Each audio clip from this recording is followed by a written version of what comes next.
What up, guys? It is Logan from Mooks of the West, and I'm here to talk about what makes a good survival horror game, part 2.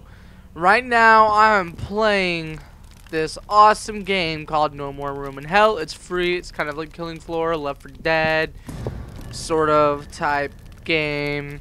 Nazi zombie, if you will. Wave survival, whatever.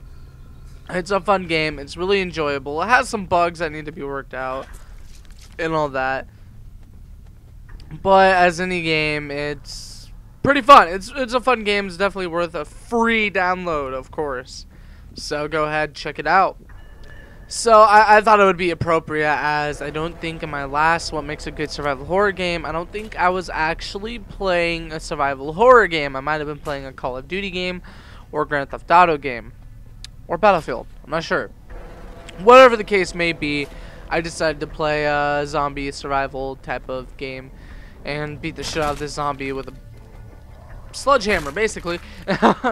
Anyway, so I just want to talk about a few things that I feel like make a good survival horror game. And number one on my list would probably have to be vulnerability.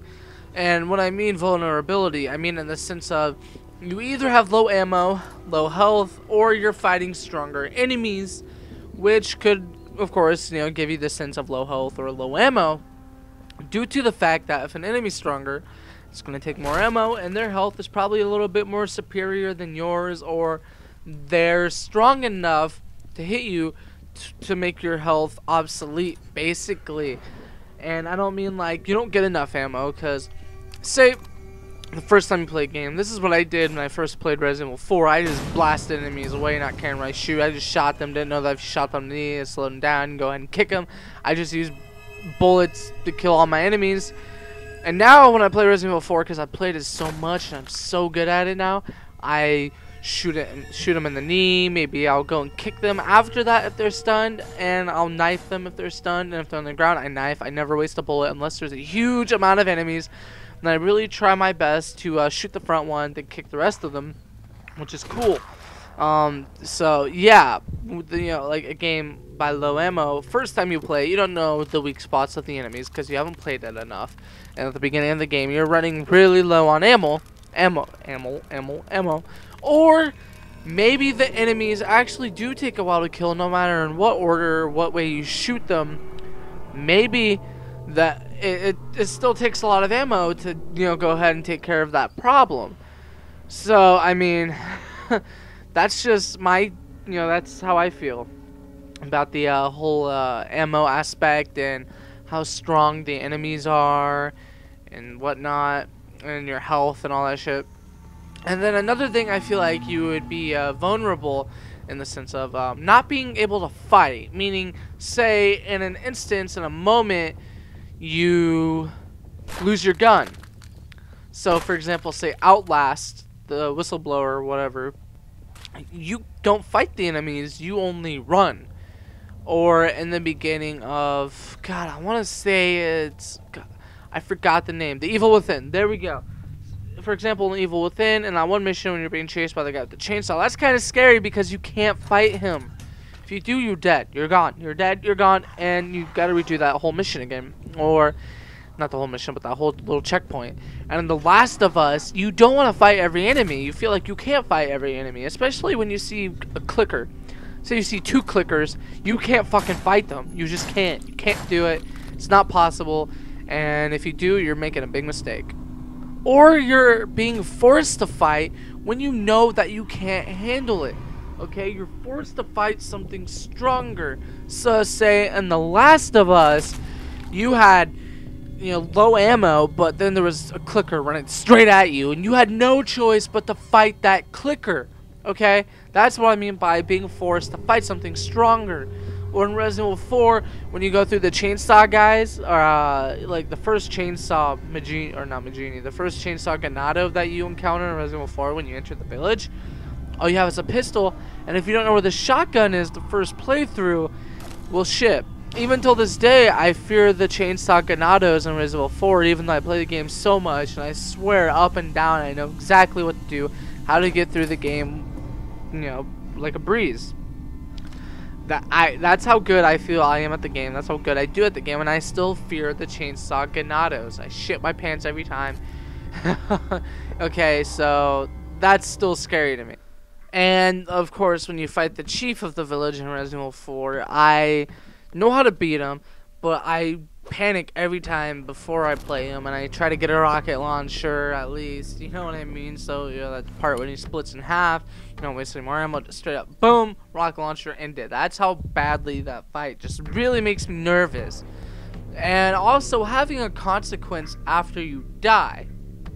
So most days now after a boss fight, there's checkpoints in that boss fight.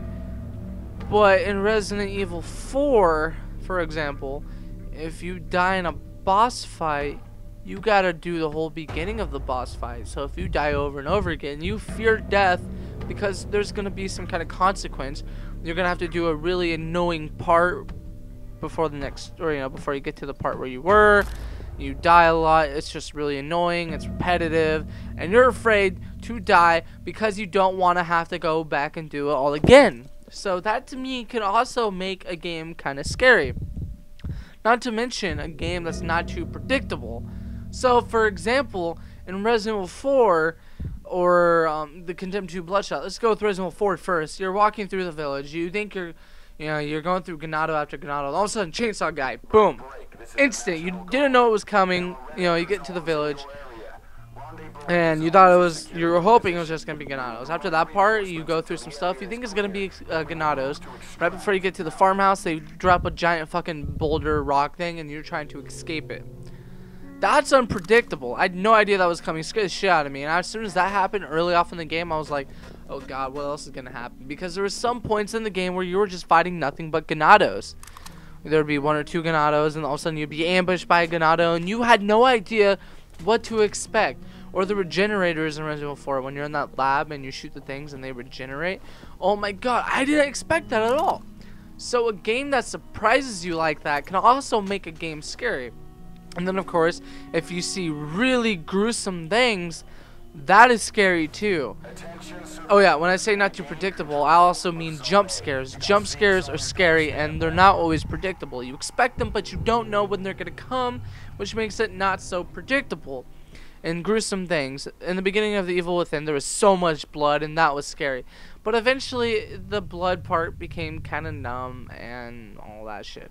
Also, challenges. And early off in the Resident Evil series, there was always challenges. Like, you would see a monster, you'd be challenged in a way like you're either gonna kill it or you're gonna run past it. And if you do kill it, how are you gonna kill it? And if you do run past it, how are you gonna get past it without it hitting you or hurting you in some sort of way? Or for instance, you get to a checkpoint and there's an ambush.